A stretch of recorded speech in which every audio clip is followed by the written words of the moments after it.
నిత్యత్వము మన హక్కు. అది పరలోక రాజ్యం అనేది మన హక్కు. క్రీస్తు వారిని అంగీకరించిన తర్వాత కుమారులముగా కుమార్తెలముగా మనం మార్చబడ్డాము అని అంటే పరలోక రాజ్యము నా హక్కు.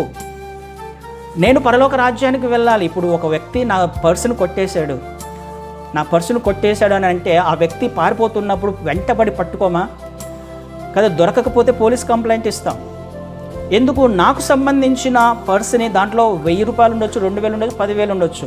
ఈ 1000 రూపాయల కోసమో 10,000 కోసమో ఆ వ్యక్తిని తరుముతాము, కంప్లైంట్ చేస్తాము, పొందుకునేంత వరకు మనం ఫాలోఅప్ చేస్తాము. ఎందుకు? నాకు సంబంధించినది ఒకడు లాక్కెళ్ళిపోతున్నాడు, నాకు సంబంధించినది ఒకడెవడో ఎత్తుకొని పోతున్నప్పుడు నేను ఊరికే ఉంటానా? ఖచ్చితంగా ఉండను. ఆ 1000 రూపాయల కోసమైనా నేను ప్రయత్నం చేస్తాను తిరిగి సంపాదించుకోవడానికి. మరి నా నిత్యత్వానికి సంబంధించింది ఇది, మన వ్యక్తిగత ఆత్మీయ జీవితానికి సంబంధించింది, పరలోక రాజ్యానికి సంబంధించింది. ఎవరో తప్పుడు మార్గంలో నడిపిస్తే నేను ఏ విధంగా ఆ వ్యక్తిని అనుసరిస్తాను, ఏ విధంగా నరకానికి వెళ్తాను? ఒక 1000 రూపాయలు లేకపోతే 10,000 కోసమే నేను అంత ప్రయాసపడినప్పుడు నా నిత్యత్వానికి గురించి నేను ఎంత ప్రయాసపడాలి? దీనిని ప్రెస్ ఆన్ టువర్డ్స్ పర్ఫెక్షన్ అంటున్నాం. ప్రయాసపడాలి, కష్టపడాలి. దానికి ఏం చేయాలి? నా ఫౌండేషన్ నేను ఒకసారి చెక్ చేసుకోవాలి. నా ఫౌండేషన్ సరిగా ఉందా లేదా? నేను పర్ఫెక్షన్లోకి వెళ్ళాలి అని అంటే ఫౌండేషన్ కరెక్ట్గా ఉండాలి కదా. ఫౌండేషన్ కరెక్ట్గా ఉన్నప్పుడు నేను దాని మీద ఆత్మీయ జీవితాన్ని కట్టుకోగలను.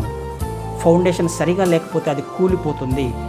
ఎవరో మన నిత్యత్వాన్ని దొంగిలించాల్సిన అవసరంలా, ఎవరో మనల్ని నిత్యత్వంలో నుంచి తప్పించాల్సిన అవసరంలా మనంతకు మనమే పరిశీలన చేసుకోవాలి, లేఖనాలను ఆధారం చేసుకొని. ఈ విధంగా వాక్యం ఉందా లేదా? నా ఆత్మీయ జీవితము క్రీస్తు వారి మాటల మీద కట్టబడాలి, సేవకుని మాటల మీద కాదు, సంఘము మీద కాదు. అది ఎంత పెద్ద సంఘమైనా కావచ్చు, ఎంత చరిత్ర ఉన్నప్పటికీ కూడా బైబిల్ సపోర్ట్ చేయకపోతే ఖచ్చితంగా కూలిపోయే అవకాశం ఉంది, పడిపోయే అవకాశం ఉంది, ఆత్మీయంగా బలహీనపడే అవకాశం ఉంది, మళ్ళీ తిరిగి లేయలేని పరిస్థితిలో వచ్చే అవకాశం ఖచ్చితంగా ఉంది. కాబట్టి నా ఆత్మీయ జీవితం ఎలా ఉంది, నా ఫౌండేషన్ ఎలా ఉంది, మనము చెక్ చేసుకునే ప్రయత్నం చేద్దాం.